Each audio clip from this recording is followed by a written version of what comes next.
تندو تناوا رہنا چاہتا ہے، لیکن اللہ سبحانہ و تعالیٰ کی قدرت ہے کہ اس کے ہاتھ میں سارا اختیار ہے۔ مال دینے کی روکنے کی قدرت اللہ کی ہے۔ انسان جتنی مرضی کوششیں کر لے، جب تک کہ اللہ تعالیٰ کا اذن نہیں ہوتا تب تک انسان کی وہ محنتیں ضائع ہوتی چلی جاتی ہیں۔ اسی طرح سے رزق دینے اور روکنے کی قدرت بھی اللہ کی ہے، اولاد دینے روکنے کی قدرت اللہ کی ہے، ہنر دینے اور روکنے کی قدرت اللہ کی ہے، عزت دینے اور چھیننے کی قدرت اللہ کی ہے، عہدہ دینے اور چھیننے کی قدرت اللہ کی ہے، علم دینے اور چھیننے کی قدرت اللہ کی ہے۔ اسی طرح سے نیک کام کرنے کی توفیق کی قدرت بھی اللہ کی ہی ہے۔ انسان اپنی مرضی سے کوئی بھی نیک کام نہیں کر سکتا جب تک کہ اللہ کی توفیق نہ ہو۔ انسان کی پیدائش کا مقصد ہے۔ سورۃ ذاریات میں اللہ تعالیٰ کا فرمان ہے، اور میں نے جن اور انس کو نہیں پیدا کیا مگر یہ کہ وہ میری عبادت کریں۔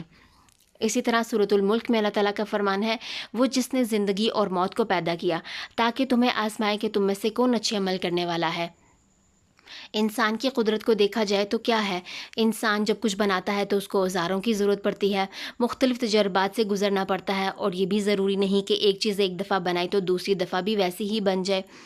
پھر انسان جو بھی ایجادات کرتا ہے، جو کچھ بھی بناتا ہے روبوٹس کی شکل میں، بڑی بڑی بلڈنگز کی شکل میں، وہ سب بھی کس کی قدرت سے ہے؟ اللہ کی ہی دی ہوئی قدرت سے انسان بنا سکتا ہے، اور یہ انسان کی ایسی قدرت ہے جو اللہ کی قدرت کے سامنے ایک سیکنڈ میں زمین بوس ہو سکتی ہے۔ انسان کتنا کمزور ہے۔ سورۃ النساء میں اللہ تعالیٰ کا فرمان ہے، اور انسان کو کمزور پیدا کیا گیا ہے، اور جبکہ انسان متاثر ہوتا ہے اپنے ہی جیسی کمزور ترین مخلوقات سے۔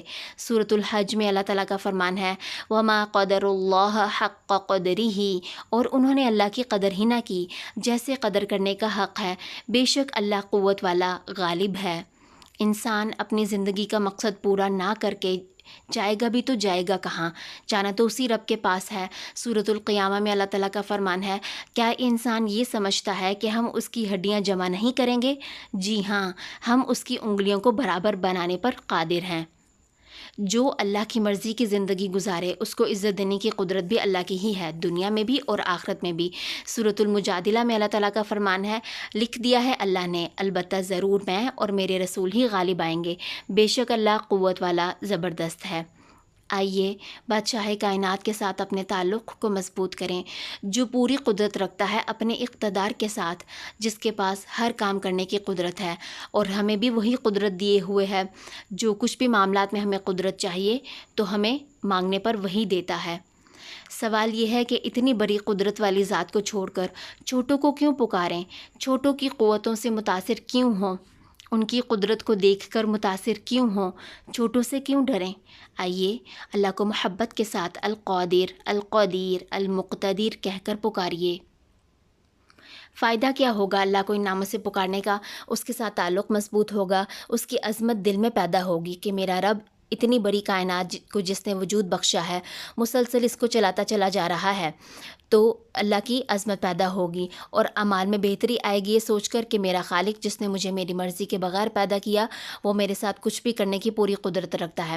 لوگوں کے انحصار سے نجات ملے گی یہ سوچ کر کہ میرا رب اتنا کچھ پیدا کرنے والا ہے، وہ میرے لیے سب کچھ کرنے کی قدرت رکھتا ہے۔